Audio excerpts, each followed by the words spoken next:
Сәлем, мен Мардан. Әмір Темір Моңғолдың түркіленген барлас тайпасынан шыққан Тарағайбектің баласы. Шайқастардың бірінде екі саусағы кесіліп, бір аяғы шаншылады. Аяғы өмір бойы сырқырап ауырып, ақсақ болып қалған. Осы себепті оған Ақсақ Темір лақап аты беріледі. Шыңғыс ханның үш ұлының бірі Шағадайдың елі кеткен, әртүрлі жолдармен түркіленген Мәуереннахр жерлерінде кейбір зерттеулерде 8 сәуір, кейбір зерттеулерде 9 сәуір 1336 жылы туылды. Аңыздарға қарасақ, туылған кезінде бір қолында қан, бір қолында қарт адамның ақарған шашы бар еді. Сол кездегі ғалымдардың айтқан сөздеріне қарай, қолындағы қан келешекте өте көп қан төгетініне және ақ шаштарда ерте уақытта жетік болуын айтатын еді. Белгілі уақыт медреселерде білім алды. Әкесі сияқты мистицизммен айналысты. Темір жастық кездерінде жақсы істермен айналыспады. Өзіне бір банда құрған еді және қой ұрлайтын еді. Темір жетіле бастаған кезде Қазан ханның қызы Сарай Мүлік ханымды өзіне жар етіп таңдап алды. Сарай ханым бірінші некесін Әмір Хусейнмен жасаған болса да, Темірдің жауынгерлері Әмір Хусейнді өлтіргеннен кейін салт дәстүрге орай Темірмен тұрмыс құрған еді. Сарай Мүлік хатун Шыңғыс ханның тегінен келген еді. Осы себепті онымен құрған некемен тектілік атағымен бірге Шыңғыс ханның күйеулеріне берілетін атаққа ие болған еді. Темір Шыңғыс ханның тегінен емес еді, бірақ оны өте қатты жақсы көріп және құрметтейтін еді. Осы себепті өзіне хан атауын емес әмір атауын алған және қасында Шыңғыс ханның тегінен келген хан текті бір адамды алып жүретін еді. Барлық осы оқиғаларды көрген Мәуереннахр даласында саяси тәртіпсіздік және наразылық туындай бастады. Әмір Қазанмен бірге бір көтеріліске қатысты және аты таныла бастады. 1358 жылы өз тайпасының лидерлігін, 1368 жылы бейлігін құрды. Осы саяси наразылықтардан пайдаланып, 1370 жылы Сұлтан Хусейнді Самарқандта өлтіріп, Шыңғыс хан тегінен келген Сұйыргатмыш ханды таққа отырғызды және өзіне Әл-Әмір, Әл-Кибір лақап атын алып, басқаруды қолына алды. Орталық Азиядан Дельхиге дейін баратын үлкен империяға ие болды. Осы қысқа уақытта Үндістанда үздіксіз 20 соғысқа қатысты және барлығында жеңіске жетті. Осы және осыған ұқсаған жеңістер алғаннан кейін оған Сахиб Қыран есімі берілді. Шыңғыс ханның заңдарын және ислам түсірген жаятын бір басқару стилін таңдады. Өте жақсы шахмат ойнайтын және соғыс генийі еді. Бұлардан тыс кейде өте ақылды, кейде айлакер соғыс тактикаларын қолданатын еді. Және осыларды оңай жасау үшін татар жау жауынгерлері, Хорезм және Моғол сатақшылары, кавалериялық жауынгерлер, сондай-ақ Үндістандағы Дельхи соғысынан армиясына қосқан пілдермен өз дәуіріне қарағанда өте заманауи армия құрған еді. Осы пілдерді өз армиясына қосуы Темірдің қаншалықты соғыс генийі және ақылды екендігін дәлелдейді. Аймақтағы Темірдің армиясына қарағанда өте көп болған Үндістан армиясына қарсы Темір соғыста жеңіліп тұрған еді және бұл жетпегендей командирлер пілдердің бар екендігін көрді. Бұл хабарды Темірге жеткізу үшін отауға жүгіріп келді және пілдер туралы айтты. Темір кішкене ойланды. Кейін айналасындағы командирлерге жалғыз қалуды сұрады. Сәлден кейін оянып, тезде командирлерді қасына шақырды. Бәріне қанша түйе бар екенін сұрады. Командирлер таң қалды. Тіпті кейбіреулері Тимурдың осы жеңіліп жатқаннан кейін жынды болып қалды деп ойлады. Кейін қанша түйелері бар екенін Темірге жеткізді. Темір тезде барлық түйелерді қатар қойып, бәрінің бір-біріне мықты шынжырлармен байлауын және үстіне өртейтін заттарды қоюды айтты. Бұл түйелердің артына өте көп садақшылар, олардың да арқасына найзалық жауынгерлерді қойды. Пілдер жақындап келе жатқанда Темір жауынгерлеріне түйелердің үстіндегі заттарды өртеуін айтты.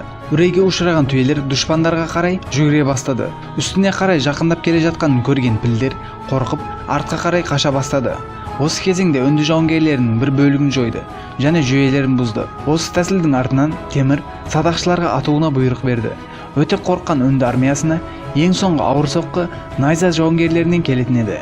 Темір жеңіліп жатқан соғысты бір сағаттың ішінде өздерінің пайдасына айналдырды. Айтылған сөздерге қарағанда Темір 100 мыңға жуық үндінің Ганыш өзені жағасында басын шапты және Ганыш өзенінде судың орнына қан ағып жатқан еді. Дауыл сияқты алдына шыққан нәрселерді танымайтын, жойып кете беретін Темір өнер мен суретшіге үлкен мән беретін еді. Басып алған елдерінде артефакттарға тиіспейтін, тіпті ғалымдарды Самарқандқа шақыратын еді. Келуден бас тартқан адамдарды күшпен алып келетін еді. Осы сияқты оқиғалар себебінен адамдар Темірдің түсініксіз диктатор ма, немесе соғыс генийі ма деп пікір таласатын еді. Және бұл пікір таластар әлі күнге дейін жалғасуда. Эдгар Пок Эллен Темірлан поэзиясында Темірді таж киген бандит деп атайды. Бірақ осымен қатар Әмір Темір өзбек халқының жақсы көретін символына айналған еді және оны Әмір деп атаған еді. Адамдар осындай нәрселерді ойласа да, Темірдің ойындағы нәрсе осы еді. Егер аспанда бір ғана тәңір бар болса, әлемде де тек қана бір билеуші болу керек. Оның осы түсінігі бізге оның егемендік туралы түсінігін айтып тұрған еді. Және осымен қатар Иранға жасаған соққысында түркілерді әрдайым жамандаған Фирдавстың мазарын тойып, қиратып, кейін жауынгерлеріне әжетханаға айналдыруына бұйрық берген еді. Сонымен қатар Иран, Ауғанстан, Әзербайжан, Хорасанға шапқыншылықтар жасаған еді. Бірақ бұл тақырыпта жалғыз емес еді. Ол сияқты ойлайтын тағы бір адам бар еді. Ол да Икопольда христиандарды қырып, жеңістеріне жеңіс қосып келе жатқан және өзіне сенімді Йылдырым Баязит хан еді. Сондай-ақ осы екі пікір екі билеушіні бір-біріне қарсы алып келетін еді және ұзақ уақыт өтпей солай болды. Азия географиясынан Үндістанға дейін бір империя құрған Темірдің мақсаттарының арасына Анатолияны да қосты. Бірақ бұл аймақта Осман империясының амбициясы бар еді.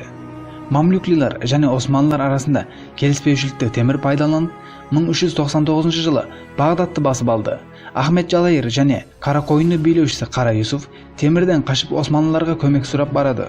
Бұл жағдай Темірдің Османлыларға мінез көрсету үшін сылтау еді. Бұл билеушілердің қайтарып беру ұсынысына Йылдырым келіспеді және Темір мен Баязиттің арасында шантаж хаттар басталады.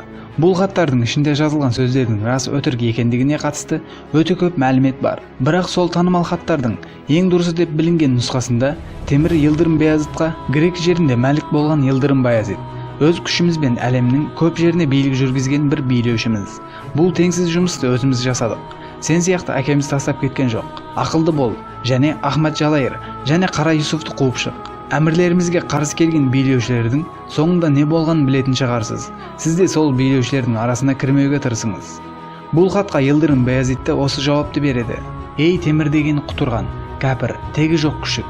Хатыңда жазған сөздермен мен сияқты бір билеушіні қорқытамын деп ойлап, қандай ақмақ екеніңді дәлелдедің. Мені сенен қашқан парсы және татар билеушілермен салыстырып отырсың ба? Менің армиямды Үнді, Ирак және Герат армиясы деп ойлайсың ба? Анатолияда Дамаск, Алеппо, Бағдатты алғаның сияқты басып аламын деп ойлайсың ба?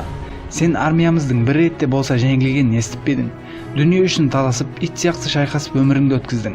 Осымен мақтанасың. Біздің өмірімізді дін және ел үшін соғыс алаңында өтті. Кел, сен және соғыс алаңы. Күтемін. Сені қарғыс атсын. Және мұсылмандарға жәбір көрсетпеуің үшін саған ергендерге де лағынет болсын. Темір осылардың артынан Анатолияны басып алу үшін әрекет жасайды. Баязит пен Әмір Темір арасында орын алған 1402 жылғы Анкара шайқасында Баязит Әмір Темірге жеңілген соң тұтқынға түсіп бұғауланды. Баязит тұтқында намыстанып өзіне қол жұмсады. Кейбір жерлерде Темірдің Баязитті Самарқандқа апарғаны жазылса да, көп тарихшылар мұны өтірік дейді. Тіпті Темір Баязитке өте жақсы қарап, өлген кезінде де қатты ренжіген дейді. Баязит тұтқындалғаннан кейін Темір Баязиттің жанына күліп келеді. Бұған қарсы Баязит, неге күлесің? Тұтқындалған шақтың үстінен күлу саған жараса ма дегенде, Әмір Темір де оған емес, Алланың сен сияқты соқырмен мен сияқты ақсаққа әлемді беріп қойғанына күлемін дейді. Баязит тұтқындалған кезінде Темірмен отырып шахмат ойнағанда айтылуда. Әмір Темір өзі билік құрған жылдары Ақ Орда, Алтын Орда, Моғолстанға бірнеше жорықтар ұйымдастырады. Ақсақ Темірдің алғашқы жорықтары Ақ Ордадан басталады. Оған сылтау болған осы төмендегідей оқиға еді. Ақ Орда ханы Ұрысхан Алтын Орда астанасы Сарай қаласына қарсы жорығы кезінде өзіне көмектеспеген жошы ұрпағы Тұйқожаны жазалайды. Тұйқожаның ұлы Тоқтамыс Мәуереннахрға Ақсақ Темірге қашып барады. Ақсақ Темір Тоқтамысқа әскер беріп, Ақ Ордаға қарсы аттандырады. Бірақ Тоқтамыс 1374-1375 жылдардағы ұрыс барысында жеңіліске ұшырады. Темір Тоқтамысқа әскер беріп, қайта аттандырды. Бұл жолғы жорығы да сәтсіз аяқталды. 1375 жылы Ұрысхан Әмір Темірге Тоқтамысты қайтаруды талап еткен елші жіберді. Сонымен қатар ол өз әскерінің Түркістан жеріне жақындап қалғанын хабарлайды. Мұны естіген Әмір Темір Тоқтамысты ертіп 3-ші жорыққа аттанды. Ұрысхан өз әскерімен сығанаққа тоқтаса, Темір өз әскерімен отырар маңына орналасады. 3 ай өткенде Ұрысхан кейін қайтып кетеді. Ал Әмір Темір Ұрысханның ұлы Мәлік оғланның 10 000 әскерін талқандайды. 1376 жылы Ұрысхан қайтыс болады. Артынша оның үлкен ұлы Тоқтақияда қаза болады. Бұл Ақ Орданың жеңілуіне әкеліп соқты. Әмір Темір Тоқтамысты Сауран қаласында таққа отырғызып, өзі кейін Мәуереннахрға қайтады. 1377 жылы Ұрысханның ұлы Темір Мәлік Сауран түбінде болған шайқаста Тоқтамыс жеңіліс табады.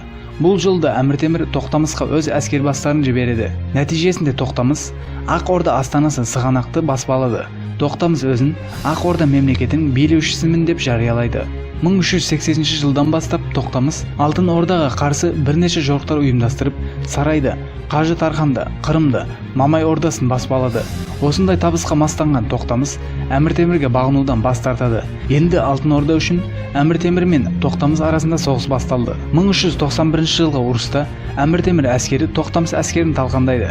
Әмір Темір 1395 жылғы Тоқтамысқа қарсы екінші жорығы нәтижесінде Кавказ тауының солтүстігіндегі Терек өзені бойындағы шайқаста Тоқтамысты күйрете жеңеді. Бұл жолы ол Алтын Орданың астанасы Сарайберкеге басып кіріп, қаланы тонап, халқын құлдыққа айдайды. Ақсақ Темір өзі әмірші болған 35 жыл ішінде басқыншылық, тонаушылық соғыстар нәтижесінде Моғолстан, Ақ Орда, Хорезм, Каспий өңірі аймақтары, Иран, Ирак, Әзірбайжан, Грузия, Армения, Ауғанстан, Үндістан, Египет, Бағдат, Сирия енген орасан зор империя құрды.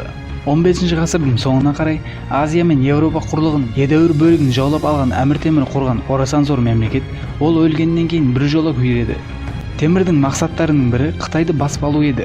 Негізгі мақсаты болған Қытайды алу үшін шыққан жолында 18 қаңтар 1405 жылы Отырарда қайтыс болады.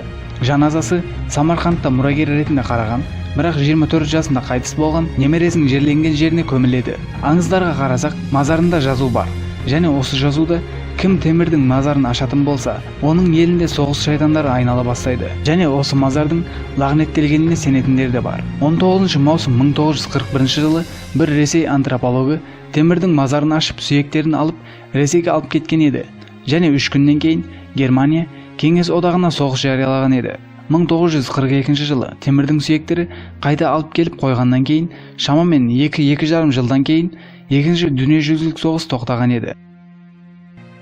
Күнімізде саясаттың бара жатқан жеріне және болып жатқан оқиғаларға қарасақ, біледі, бәлкім тағы басқалардың Темірдің мазарынан сүйектерін шығару еш ұзақ емес.